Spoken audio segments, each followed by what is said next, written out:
Hey guys, welcome back to my new blog. আমি সোনিয়া। আজকে রবিবার, ছুটির দিন। দুপুরে বেরিয়ে পড়েছি দাদাদের সাথে একটু ঘুরতে যাব। চলো, রেডি হয়ে নিয়েছি খাওয়া দাওয়া করে। আর আর পিছনে মা আমাকে এগোতে আসছে। আর চলো গাড়িতে যাই, তারপর শেয়ার করছি। তারপর চলে এসেছিলাম রাস্তায়। এই যে রাস্তায় দাদারা দাঁড়িয়ে আছে, এই গাড়িতে উঠে পড়েছি। আজকে আমাদের ড্রাইভার কেউ নেই, দাদাই গাড়ি চালিয়ে নিয়ে যাচ্ছে।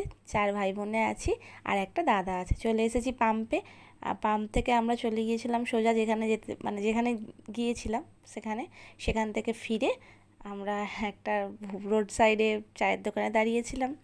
দাঁড়িয়ে দাদা বলল, চা খাবি? হ্যাঁ, চা আবার খাবো না হয়, কিন্তু আমি র চা খাই। এখানে কিছু করার নেই, র চা ছিল না বলে দুধ চাই খেতে হলো। চাটা খেয়ে তারপরে ওখান থেকে একদম সোজা চলে এসেছিলাম দেউলটি আমাদের আশীর্বাদে। প্রচুর খিদে পাচ্ছিল, তাই একটা রোল নিয়ে খেতে খেতে দাদাদেরকে বলছিলাম একটু দেখো।